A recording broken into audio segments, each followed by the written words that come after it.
मंच पे मौजूद दिल्ली की शिक्षा मंत्री आतिशी जी, इस एरिया के एमएलए सानी साहब, दिल्ली के शिक्षा सचिव अशोक कुमार जी, डायरेक्टर एजुकेशन हिमांशु जी, एजुकेशन डिपार्टमेंट के ऑफिसर्स, प्रिंसिपल, टीचर्स, पेरेंट्स और प्यारे प्यारे बच्चों, सबसे पहले जिन बच्चों ने अभी शानदार परफॉर्मेंस किया, कल्चरल परफॉर्मेंस, मैं उनको बधाई देना चाहता हूँ।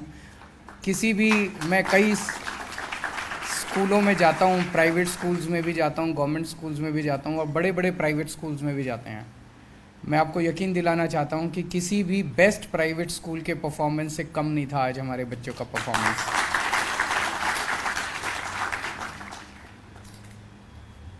आप सब लोग जानते हैं कि शिक्षा हमारी सरकार का सबसे मोस्ट इम्पॉर्टेंट प्रायोरिटी सेक्टर है और ये हम बिलीव करते हैं, हमारी आइडियोलॉजी का हिस्सा है कि बिना शिक्षा के किसी भी देश का विकास नहीं हो सकता। दुर्भाग्यवश पिछले 75 साल के अंदर हमारे देश में दो किस्म की शिक्षा प्रणाली शुरू की गई।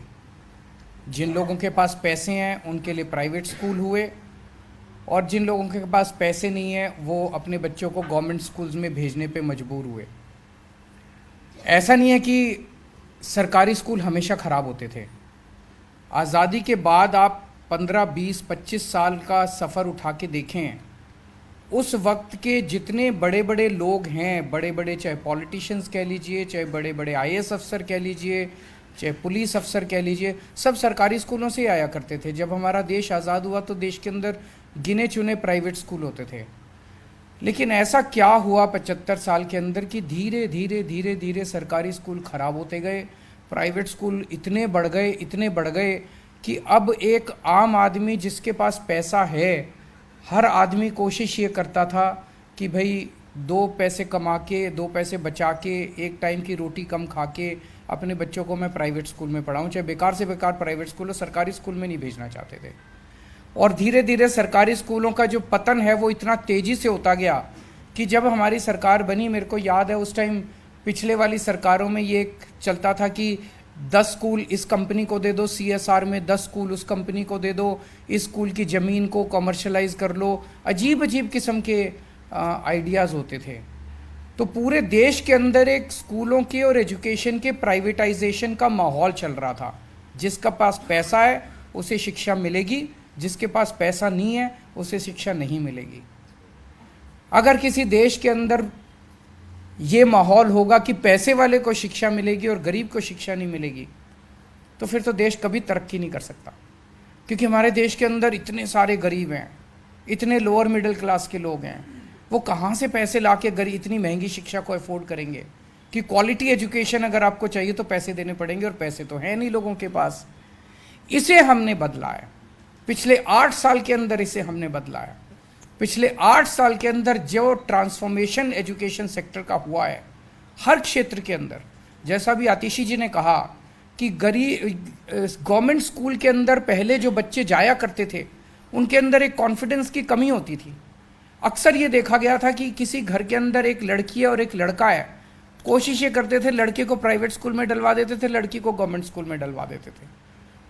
कई बार देखने में आया कि मैं पहले एनजीओ में काम करता था, पॉलिटिक्स में आने के पहले दिल्ली की झुग्गी बस्तियों में काम किया करता था। वहाँ कई बार देखते थे गवर्नमेंट स्कूल के अंदर बच्चे को भेजा, पढ़ाई होती नहीं थी, साल 2 साल के बाद उसको निकाल लेते थे कि टाइम ख़राब कर रहा है, चलो काम में हाथ तो बटाएगा, 2 पैसे कमा के लाएगा। तो ड्रॉप आउट रेट बहुत हुआ करता था। अब ये सब बंद हो गया है। अब दिल्ली के सरकारी स्कूलों के अंदर लगभग 18 लाख बच्चे पढ़ते हैं और जब हम इनके पेरेंट्स के साथ इंटरेक्ट करते हैं, जब बच्चों के साथ इंटरेक्ट करते हैं, आज सरकारी स्कूलों के बच्चों के अंदर प्राइवेट स्कूल्स के बच्चों से ज़्यादा कॉन्फिडेंस नज़र आता है। वो ज़्यादा कॉन्फिडेंस के साथ बात करते हैं। ये सबसे इम्पॉर्टेंट है। आज मेरे को याद है एजुकेशन के ऊपर ये लोग फिल्म बना रहे थे। जब हमारी नई नई सरकार बनी थी तो सरकारी स्कूलों में जाते थे तो एक बच्चे से पूछा, हम अक्सर कहते हैं ना बच्चे देश का भविष्य होते हैं, तो एक बच्चे से जब पूछा कि बच्चे देश का भविष्य होते हैं तो वो बच्चा कहता है जी वो प्राइवेट वाले होते हैं भविष्य, हम नहीं होते, सरकारी स्कूल के बच्चे देश का भविष्य नहीं होते।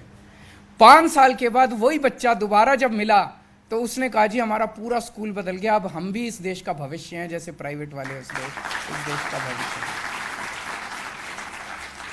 जैसा आतिशी जी ने बताया, ये जो ऑडिटोरियम आज देख रहे हैं, इस ऑडिटोरियम के बहुत मायने हैं।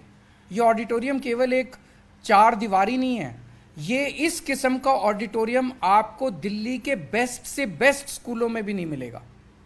तो आज सरकारी स्कूलों के अंदर जो इंफ्रास्ट्रक्चर क्रिएट किया गया है वो बेस्ट से बेस्ट प्राइवेट स्कूल्स के अंदर भी अवेलेबल नहीं है। जो आज हमारे बच्चों को जो सुविधाएं आज सरकारी स्कूल में मिल रही हैं वो बेस्ट स्कूल्स के अंदर भी नहीं मिल रही हैं। मुझे बताया गया ये स्कूल 1954 में बना था। इस स्कूल की बिल्डिंग का बहुत बुरा हाल होता था। फिर ये आरपीवीवी बनाया गया और उसके बाद ये 2-3 साल पहले इसको एसओएससी बनाया गया। और पिछले 5-7 साल के अंदर जो ट्रांसफॉर्मेशन, इसका पूरा इंफ्रास्ट्रक्चर, सारी बिल्डिंग्स, पूरी कंप्यूटर लैब बन गई है, नई मॉडर्न लेबोरेटरीज बन गई हैं, लाइब्रेरी बन गई है और आज ये ऑडिटोरियम बन गया। ये पूरा ट्रांसफॉर्मेशन जो हुआ है ये बहुत सकारात्मक है। जिस तरह से सरकारी स्कूलों के अंदर टीचर्स की ट्रेनिंग की जा रही है, प्रिंसिपल्स को अब्रॉड भेजा जा रहा है, यूएसए भेजा जा रहा है, कनाडा भेजा जा रहा है, यूरोप भेजा जा रहा है ट्रेनिंग के लिए, सिंगापुर भेजा जा रहा है ट्रेनिंग के लिए, जिस तरह से टीचर्स को आईएम्स में भेजा जा रहा है ट्रेनिंग के लिए, मुझे नहीं लगता कोई भी प्राइवेट स्कूल इतना पैसा खर्च करके अपने टीचर्स को और प्रिंसिपल्स को इस किस्म की ट्रेनिंग देता है। अभी हम देख रहे थे एक बच्ची यहाँ पे जब अनाउंस कर रही थी, स्पेनिश में कर रही थी। कितने स्कूल हैं प्राइवेट स्कूल दिल्ली के अंदर? दिल्ली में तो बेस्ट प्राइवेट स्कूल्स हैं पूरे देश के। कितने प्राइवेट स्कूल हैं जो फॉरेन लैंग्वेजेस अपने बच्चों को सिखाते हैं? मुझे नहीं लगता बहुत ज़्यादा स्कूल हैं। तो अब सरकारी स्कूल, हमारे दिल्ली के जो सरकारी स्कूल हैं वो देश के गिने हुए बेस्ट स्कूल्स की कैटेगरी में अब आते हैं। जो जिस किस्म की सुविधाएं आप लोगों को मिलती हैं, ऐसी सुविधाएं मुझे नहीं लगता कहीं भी मिलती हैं। और अब यही ट्रांसफॉर्मेशन का सिलसिला हमने पंजाब में शुरू किया। पंजाब में भी हमारी सरकार बन गई है। तो अभी मैं पहला स्कूल ऑफ एक्सीलेंस का उद्घाटन मैं अमृतसर में करके आया था थोड़े दिन पहले। पंजाब में 20,000 सरकारी स्कूल हैं, यहाँ पे तो 1000 के करीब हैं। पंजाब में 20,000 सरकारी स्कूल हैं और सारे सरकारी स्कूलों के अंदर एक साथ कुछ ना कुछ काम शुरू हो गया है। बहुत बुरा हाल है वहाँ भी, जैसे पहले दिल्ली में होता था वहाँ भी शुरू हो गया है। बिकॉज हमारी आइडियोलॉजी है कि देश को अगर हमें बदलना है तो हम 4 लोग जो बैठे हैं स्टेज पे हम नहीं बदल सकते, हम तो बहुत छोटे लोग हैं। देश को तो आप ही लोग बदलोगे।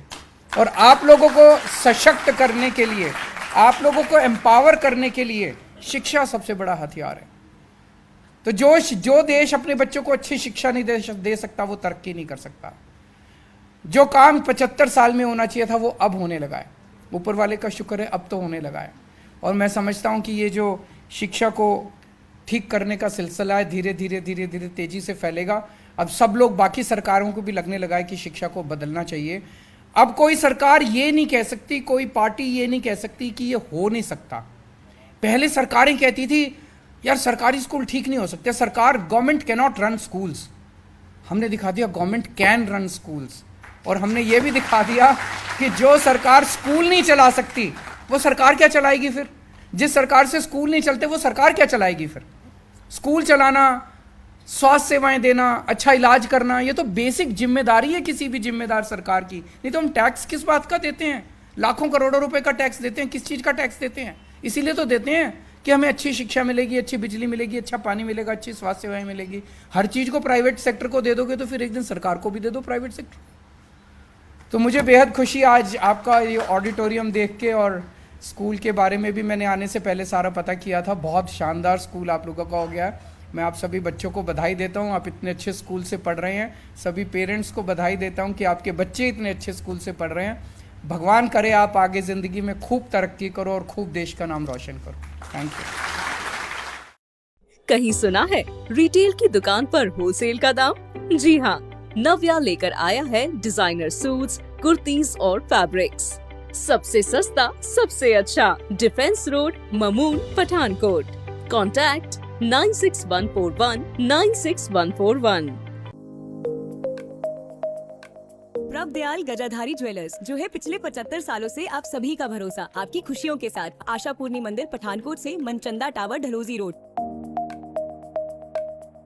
प्रभ दयाल गजाधारी ज्वेलर्स, जो है पिछले 75 सालों से आप सभी का भरोसा, आपकी खुशियों के साथ। आशापूर्णी मंदिर, पठानकोट से मनचंदा टावर, डलहौजी रोड।